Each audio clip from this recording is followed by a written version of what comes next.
And now for something completely different. World News Today, brought to you by Continental Radio and Television Corporation, makers of Admiral Radio, America's smart set. By shortwave broadcast direct from world capitals as well as the leading news centers of our own country. Good day and welcome back to Mike's Radio Repair and Restoration. On the bench today we have an unusual radio. It is an RCA model A25 Globetrotter. I think probably the early 1950s might have been the manufacture date for this. I'll have to look into that. I haven't looked yet. I got the radio local for a reasonable price, and kind of the case caught my eye because the case is in nice shape. But it's clear to see that the case has been refinished. But before we get into that, this radio also came in a full-size cabinet. I think model A37 and model A38 was released. The A38, I think, has the extra additional tuning pre-selects on the top. These actually have variable capacitors attached to each one of them, so you can tune the AM band with a screwdriver in the back so that your favorite AM stations come in on these presets, which was kind of cool. So as I said, I bought this radio local. Couldn't pass it up because the price was reasonable. I was told the unit was restored. When I arrived to pick the radio up, they demonstrated it for me in operation. Now that was around Christmas time, and I've not had a chance to get to the radio since then. And I haven't plugged the radio in or turned it on here in my place at all. That's because I want to see what level of restoration was done. If some of you remember some of my early videos where I said, never trust a technician that you don't know. And right off the bat, this has got a 2-wire power cord. It looks like the original, and right where it goes into the chassis, the insulation's starting to fail. So I think the restoration job probably is in somewhat a question. So the mission is to go through our 5 steps. Maybe we'll probably do it quickly. We'll see what level of restore they did and where it needs to be spotted up or fixed up. We'll do that. So step number 1 is we know it already runs. We're just not going to plug it in until we get some other things sorted out. But for me, doing this initial inspection, I can tell that the case has been refinished. That's pretty clear. The RCA logo with the little nipper dog listening into the gramophone is missing, and I believe there are supposed to be little gold dots at the top of each of these knobs. However, a place called Radio Days, DAZ, sells a water transfer kit where I can put them back on if this works out to be a nice radio. It's got a tuning eye in the middle of the dial screen, which is kind of nice. So on the front side, I don't see anything that's blowing alarm bells. The case has been finished. At least they did a nice job. I believe they've changed this fabric. I don't believe this is original, but that doesn't push my buttons either. Let's turn it around and have a look in the back. Okay, I got a bit of a light here, so maybe you can see what's going on a little bit. Nothing really stunning or shocking here to see. It's a little bit dusty. Magic loop antenna here that you can move around. Boy, it was some kind of technology back in the day. But this is the original cord, and it's starting to break right here where it goes through the chassis, so this gotta go. Gotta go for sure. As I said, this is model A25. It's a Canadian radio, and it's a very low serial number, so I thought that was kind of nice. It's only number 138. So I guess the next thing to do, I'm not seeing anything broken or damaged or no big problems here. Is to pop the chassis out. Let's have a look at their restoration job and see what we need to do to spot it up. So I'll work on popping that chassis out of that case. Okay, sorry for the freehand camera work, but I thought this was interesting stuff. This is the pre-selector on the front where you can tune each of these trimmer capacitors to your favorite AM radio station.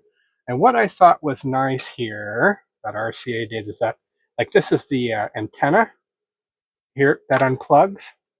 The speaker unplugs. These for the tuning caps up top unplugs. So that makes it kind of sort of nice for a service technician to be able to unplug everything that's attached to the count in order to get the chassis out in a hurry. Okay, again, sorry for the freehand camera work, but this is a public service announcement here. I've removed the chassis, but inside the case, we have this material here. This is asbestos. There's good asbestos and there's bad asbestos. And this is bad asbestos. And you might ask, well, what's bad asbestos? Asbestos that can be chewed up like paper. Like you can see how loose this is. This is called friable asbestos, and this is bad asbestos. This can get into your lungs and cause problems. Dealing with it on a small scale basis is not a huge concern, but you do have to take it into account. I will coat this with something like a urethane or a clear spray or something to hold the particles from being released into the air. So consider this a public service announcement that the asbestos is dangerous, for sure. So you've got to be careful. A lot of the older broadcast quality radios in wooden cases had this type of thing under the chassis to prevent fires, and I understand. So I don't think I'm going to try to remove it. I think well, maybe it's stapled down. Maybe I can remove it and put a piece of tar paper in there and something less dangerous. But if not, then I'll just put a clear coat of paint on it or something along that line to stop the asbestos from getting into the air. So while you're working with this or while you're working around this, of course, safety gear, gloves, and a respirator is absolutely necessary. So there's dust in the case. I'm not going to be dealing with that dust in the inside of the house here, and I won't be dealing with it until I get everything sealed down. So, okay, let's move on and take a look at the bottom of the chassis. So this is the behind the dial bezel that's still in the case, but you can see there's clearly a dust on this. And since there's a piece of asbestos in the bottom, you have to assume that this is not very good for your health. So again, a respirator and a damp rag to pick up those particles is really very key. And you should look in your area or district about what disposing of asbestos impregnated material is all about. Let's just quickly look at the top here. Top is nothing special. It's dirty. I know it worked. I heard it worked. It actually worked pretty well. But I'm not seeing anything exciting here, so I'll check all the tubes to make sure they're okay. But I think the top of the chassis should clean up okay. Well, okay, right off the bat, so you can see what I'm talking about. You can see the copper, the line cord, and you can actually see it on both sides if you look real close, but not safe at all. So looking into this radio, it has not been restored. It has been repaired, and repaired a very long time ago. And you might say, gee, well, what's gone on? Well, right off the bat, this power transformer has been changed. There are 2 new bowl holes drilled to hold the power transformer down, and you can see the other 4 where the other 4 original bowl holes were that held the original transformer down. So this is a replacement power transformer. I can see somebody's replaced the filter can. Now it's still got a very old filter can in it. We're going to replace it, but it looks like they had a hell of a struggle trying to get it out because they made quite a mess. So right off the bat, that's what I see.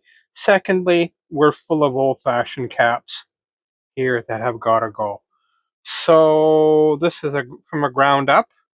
I guess I take solace in the fact this radio was demonstrated to me working as is. So my gut instinct to not plug it in was a good one, because I mean, you never know when one of these old things is going to go bad and burn something we don't want it to burn. So our step 1 was this initial assessment. I don't see any reason why we can't restore this radio. We know it worked when it came home. So I think to begin the work of step one is power supply and audio tube. So that means we are going to replace the power cable. We're going to see if we can put a fuse holder in it somewhere. We're going to change the main electronics on the filter and on the audio tube, and we're going to go around and do the resistors at the base of the audio tube. So this is step one, and this is what we're going to do next.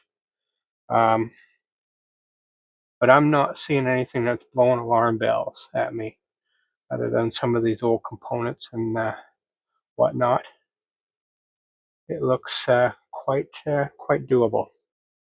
So, public service announcement: before you start working, make sure you take all the tubes out and you close the tuning capacitor. So you wouldn't want to damage it. But just let me get some paper going here for a second. RCA has a very nice manual. I'm liking it. I managed to download a manual. I'm going to post a copy of this manual on our help group in a PDF format. But this is the front page, and the model A25 and A38 are the same radio, just a bigger cabinet. The A38 is the big floor standing cabinet.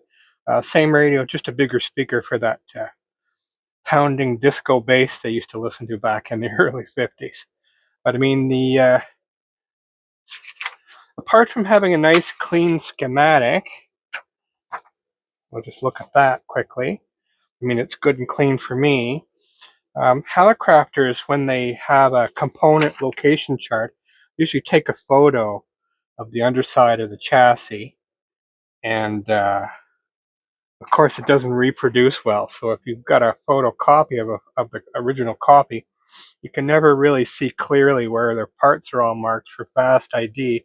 But RCA does this. They've done a drawn one, which is a dream for me. So you can very quickly, like I saw one resistor on the bottom side of one of the IF transformers, and it was so grubby and dirty and who knows, and I mean, it very quickly allowed me to identify it and find out what size it was.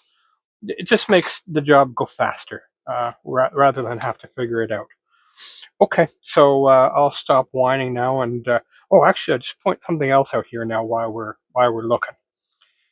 We've got some of the band tuning coils and the IF transformers. If you look, they got these spring wires put across them to keep them from moving. I thought that was kind of interesting.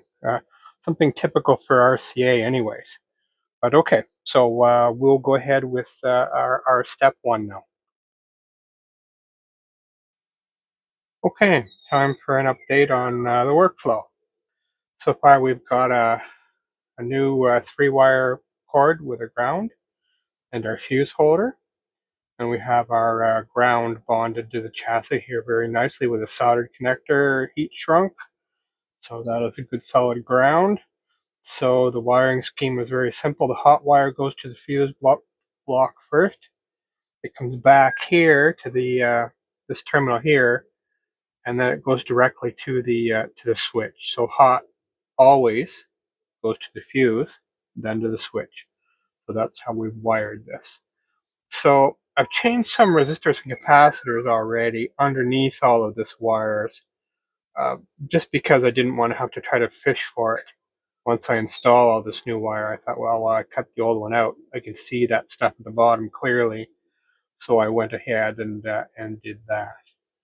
So my next step is dealing up around this audio tube. I see somebody's replaced a couple capacitors here long ago. This one is an incorrect value, so we'll have to put the proper one in, and we'll check this resistor.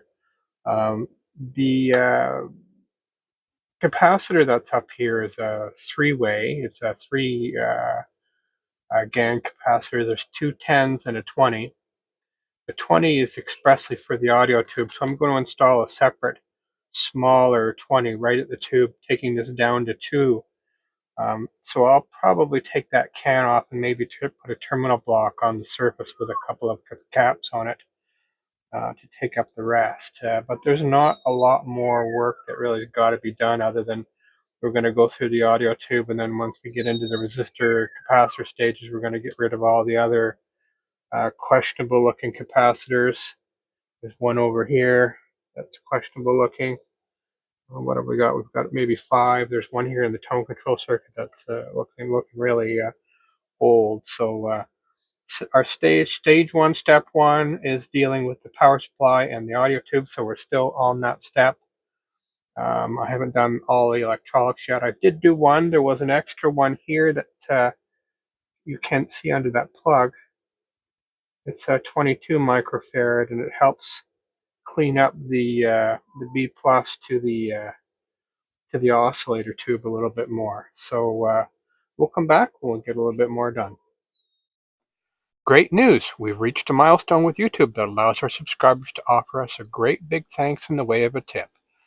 The funds collected from your generous tips will be used to buy more old radios and parts to generate more great content. On a PC, if you click on the 3 dots in the bottom right corner, you can choose Thanks from the menu and choose your tip amount. If you're on a mobile device, again, you can see Thanks in the lower right-hand corner. Your consideration and support of our channel is certainly greatly appreciated. I thank all of you that have turned this so quickly into a great community. Okay, my answer to replacing the filter caps is what you can see up here. Let me get my pointer. I've installed the capacitor that I took out was a 3-place. It was a 10, a 10, and a 20. So I've got a 22 and a 33 here, and I've mounted a terminal block where the capacitor was, and I've installed 2. The third one is mounted right at the audio tube where it needs to be. So I've cleaned up a piece of the chassis, as you can see, and mounted that down and made a wiring harness for it. But the original capacitor's got a terminal broke off it, it's dented. Like normally I would restaff them, but I couldn't get really decent size capacitors into that unit. So this is my solution to that dilemma. I think it's going to be good. It's a little bit more filtering than what the factory had asked for, so it should be a little quieter, a little hum-free. Let's take a look at the underside now, shall we? Okay, so here's step 1 of my restore system done. If you don't know what that is, I've got another video here, restoring tube radio step by step. You might want to review that and get familiar with some simple steps to restore these. So the new power cord is in, the 3-wire power cord and grounded, a new fuse block is in, all wired correctly. The audio tube at the base is rebuilt. I did a little bit more here on the next tube only because it was interconnected and there was some bad joints and some incorrect components that another technician that had put in.